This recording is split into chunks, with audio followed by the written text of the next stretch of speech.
ভীষণ আযাব হয়। কিন্তু ব্রাদার, কয়জনের কবরে নবী শুয়েছেন এটা বলতে পারবেন? রওশনা টিটিহা থেকে 500 টাকা দিয়েছে আল্লাহ, যে নিয়তে যে উদ্দেশ্যে করিয়াছে মৃত্যু মা বাবার নামে আল্লাহ তার দানকে কবুল করে নাও। ওনার মা বাবা দুনিয়া থেকে ছেড়ে চলে গেছে, মা বাবার জন্য মায়েরা দান করছে, নিজের মেয়ে দান করছে। অনেকে মেয়েকে থেকে ভয় করে। আজকাল বর্তমান মোবাইলে যদি ছেলে হয় তো নেটওয়ার্ক একদম এত চালু হয়ে যাবে। আমার স্ত্রীর ছেলে হয়েছে, ফোন করতে দিল্লি মুম্বাই পাঞ্জাব আর কামার টাকা নেটওয়ার্ক টাওয়ার দিতে পারবো না। আর যদি একটা মেয়ে হয়ে যায় তো টাওয়ারে থাকবে বলে আমার কোনো কাজ নেই, মেয়ে হয়েছে কেউ ফোন করে না। ওই মায়ের আমার কত বাবার জন্য মায়ের জন্য দুনিয়া ছেড়ে চলে গেছে।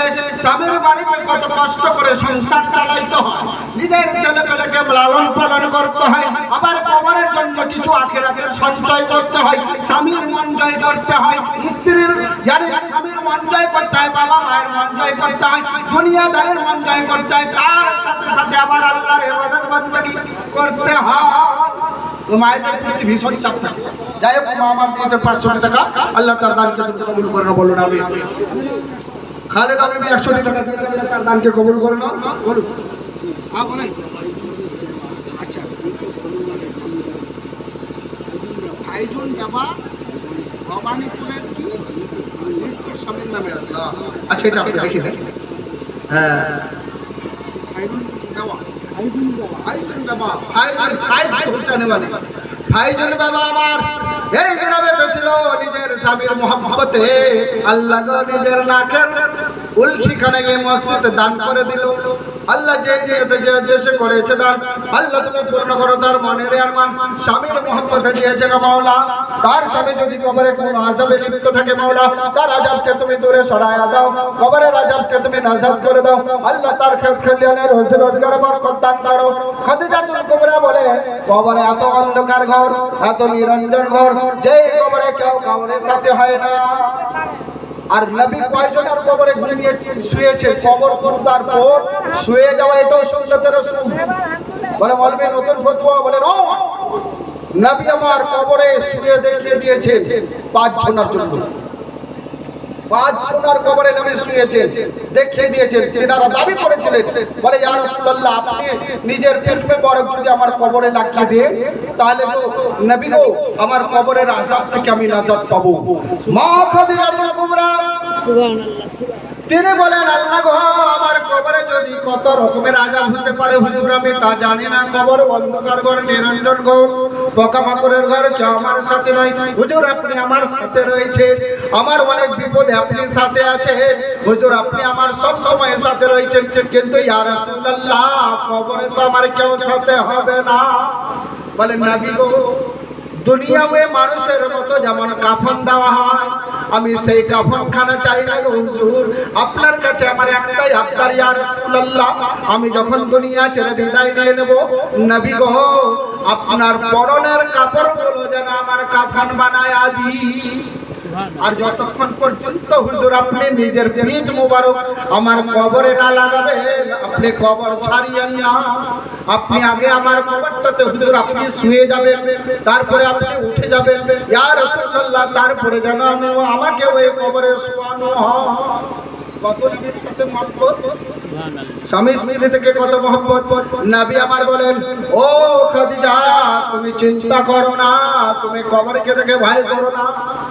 তুমি আমার জন্য নয়, তুমি সারা বিশ্বের আমার উম্মতের জন্য যথেষ্ট করেছো। বলে ইয়া রাসূলুল্লাহ আমি তো কিছু করি নাই।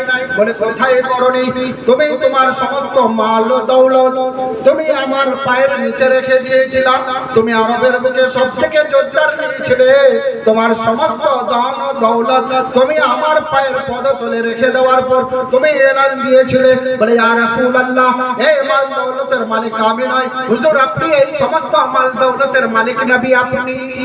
আপনি যা করেন তাই। নবী আমার বলেন, ও খাদিজা তোমার সমস্ত মাল আমি একটা মুখে ভক্ষণ করিনি, সমস্ত মালকে খাদিজা তোমার জন্য আমি তোমার সমস্ত মালকে আমার উম্মতের জন্য, গুনাহগার উম্মতের জন্য বিতরণ করে দিয়েছি। 3 দিন ধরে নবীর বাড়িতে চুলহা জ্বলেনি, খাওয়ার হয়নি, খাদিজা খেতে পাইনি। তার সত্ত্বেও খাদিজাতুল কুবরা বলেননি যে আমার এত ধন সম্পত্তি আপনি লুটিয়ে ফেলে দিলেন, আর আজকে আমি অনহারে আছি। আজকে আমার মা বোনেরা বলে দিলেন, বাবা 5 লাখ টাকা দিয়ে আমাকে বিয়ে দিয়েছে, 10 লাখ টাকা তুমি আমার বাবার কাছ থেকে যৌতুক নিয়েছো, আর আজকে তোমার বাড়িতে আমি গোহাল কেন নিতে যাব, রান্না কেন করবো, কেন ঘরে ঝাড়ু মারবো, বিছানায় কেন ঝাড়ু লাগাবো, তা করবো না।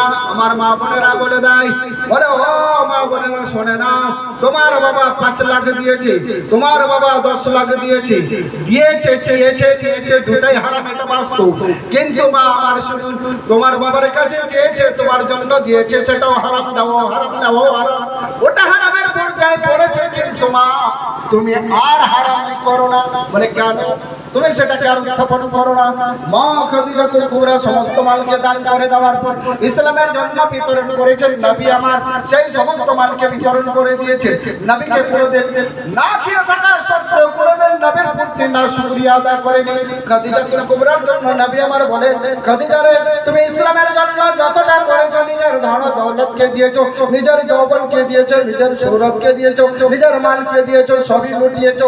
আমি খাদিজা ওয়াদা করলাম তোমার কবরে আমি শুয়ে যাব, আর আমার পরনের পোশাক কাপড়গুলো তোমার কাফন করাইয়া দিব। মঞ্জুর আলী বাপের নামে 200 টাকা দিয়েছেন, আর আপনাদের কাছে আমি যা দিব না, আমার ভাইজান আছেন, বাকিটা আপনারা দিবেন।